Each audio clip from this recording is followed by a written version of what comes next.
Hey guys, it's Scarlett and welcome back to my channel. So today I'm going to be planting some seeds to get ready for the spring planting that I'm going to be doing in my yard this year. I'm going to create a vegetable garden, an expanded vegetable garden from what I've done in the past, and I'm going to be creating a culinary herb garden and a perennial medicinal herb garden. So I have a wide variety of herbs and plants that I'm going to be cultivating this year. Most of the vegetables I'm not going to do from seed.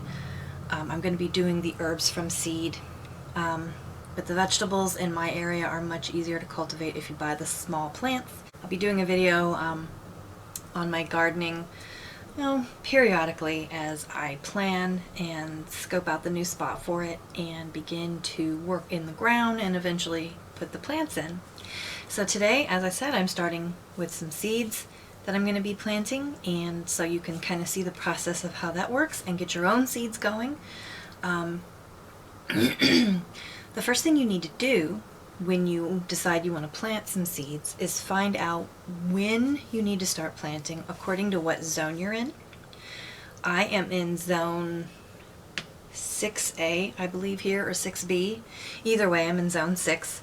So that's going to dictate when I need to start my seeds, when I need to put them in the ground. A lot of areas, the further south you go in the United States, or the closer you get to the equator, have already passed the point where you should have had your seeds going. But here, you should begin to put your vegetables in the ground at the end of April, beginning of May. And if you want to have seedlings ready 6 to 8 weeks before that happens, then late February, early March is the time to plant your seeds. So, stick around, we're going to plant some seeds, and I hope you enjoy this video.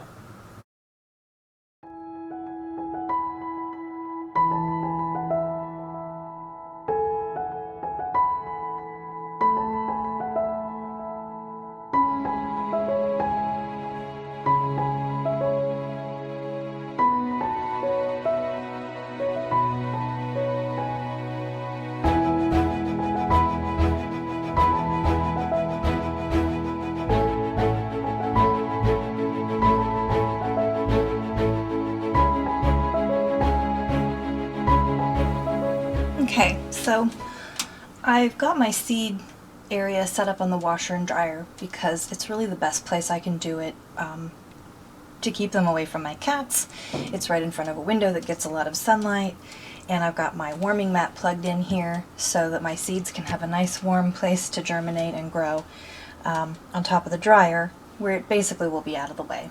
So you want to pick a spot in your home, set up a shelf or something if you need to, by a window where the seeds can get plenty of sunlight, and you can somehow keep it warm. You don't have to purchase a warming mat. You can do a lot of different things to create a greenhouse or some kind of situation where it's warm for your seeds.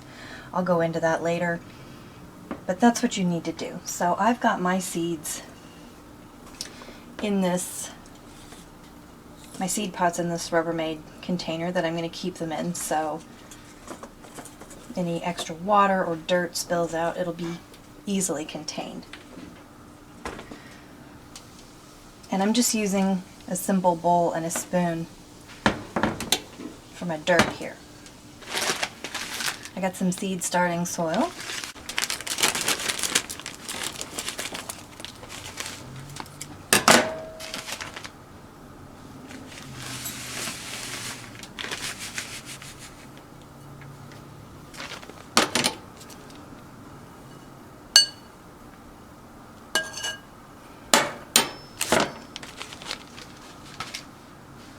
Now, it's important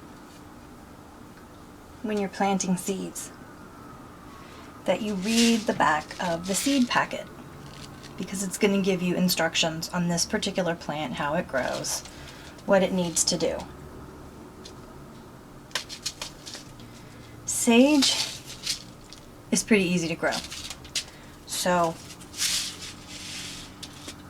basically you just stick it in the dirt and it's off. You do want to make sure it doesn't get too wet.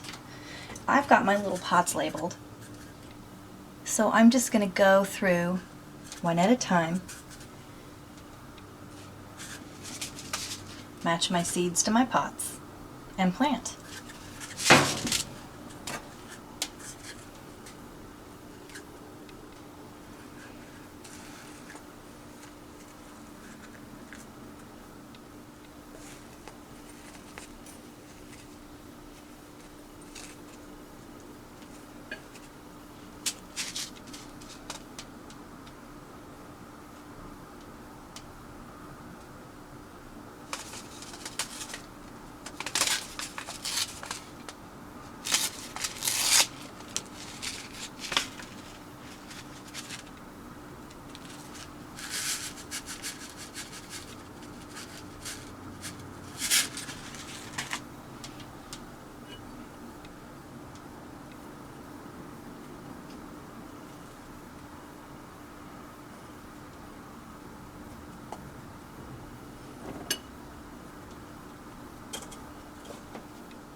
Okay, so I've got my sage seed pot that I've labeled.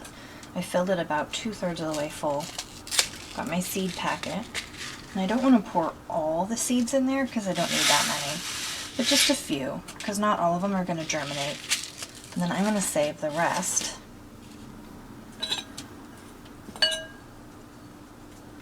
Then you just want to cover it lightly, pat it down a little bit, and move on to the next one. So it's a pretty simple process. You just want to make sure you have everything appropriately labeled, because when they all sprout, they'll look identical at first. You won't know what's what. Okay. So as you can see, I didn't use all the seed. I saved some from each packet that had enough for me to do that.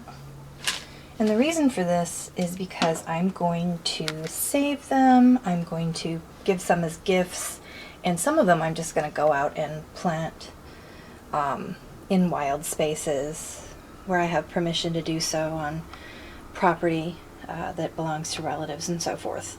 So I have all of my little guys here in their pots. Now I'm just going to give them a little bit of water. And you can see this is why I've got them in a tray.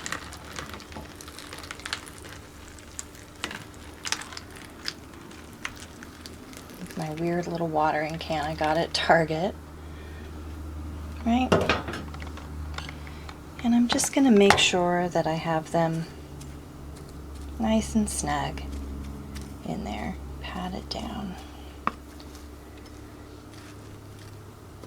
And there is some water in the tray that they can soak up.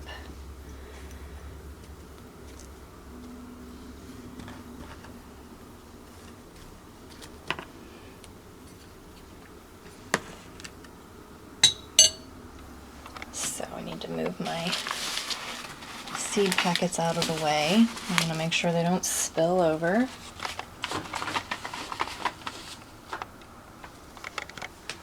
And as you can see, I already have some flowers started. This is purple cone flower. This is purple cone flower, and these are white daisies that are pretty hardy flowers that'll grow in my somewhat shady yard. And then I'm going to move these little guys over here onto the warming mat. The seeds that I used for this, for the majority of it, was Mountain Valley Seed Company. And I'm pretty impressed with the quality of the seeds in the packages, and the packages are paper so I can actually recycle them. I do have some others that I'm going to be planting from American Seed. This is a brand you can find at any place that has a garden section like Home Depot or Rural King or whatever. But the Mountain Valley Seed Company I found on Amazon, and they are heirloom seeds, and it's a family-run business, and I found them and I was able to purchase a huge pack of medicinal herbs, and they have like different kits you can purchase of different types of herbs and flowers. You can get culinary herbs, medicinal herbs, whatever you're searching for, or you can just buy individual seed packets as well. As you can see, I have some more I'm going to plant later Got my little pots. I need to get another tray ready before I can do that. And then once I get all of those going, I'll simply rotate them out on the warming mat so that there's enough warmth for all of them throughout the day. And I do have more potting soil that I can use. Alright, so that's the basic gist of it. You want to make sure you get them a warm, sunny place to be, and use seed starting soil. It's just it's the best option really for them to germinate in, and then you will let them grow until they start producing real leaves. When seedlings first sprout, they just have those two little round leaves, and they all look really similar. They just look like little sprouts. And so you want to wait until they have more than two leaves and the leaves are starting to look like the appropriate shape of the plant. And then you want to move it to a larger pot. And if you poured several seeds in one pot like I did, you'll also want to separate them out so they have plenty of room to grow. So I have got plenty of small flower pots ready to go for when they get larger. And the great thing about those seed starting pots is I don't even have to, if I don't need to, I don't even have to pull them out of the pot. I can just stick the pot in the dirt and it will decompose and become part of the dirt in the plant. So I hope you like this video, and I hope that you will follow me on my gardening adventure this year. I'm growing a lot of plants I've never grown before, so it's going to be a learning experience to be sure. And so may the goddess bless you, and may you have a wonderful day, and I'll see you in the next one.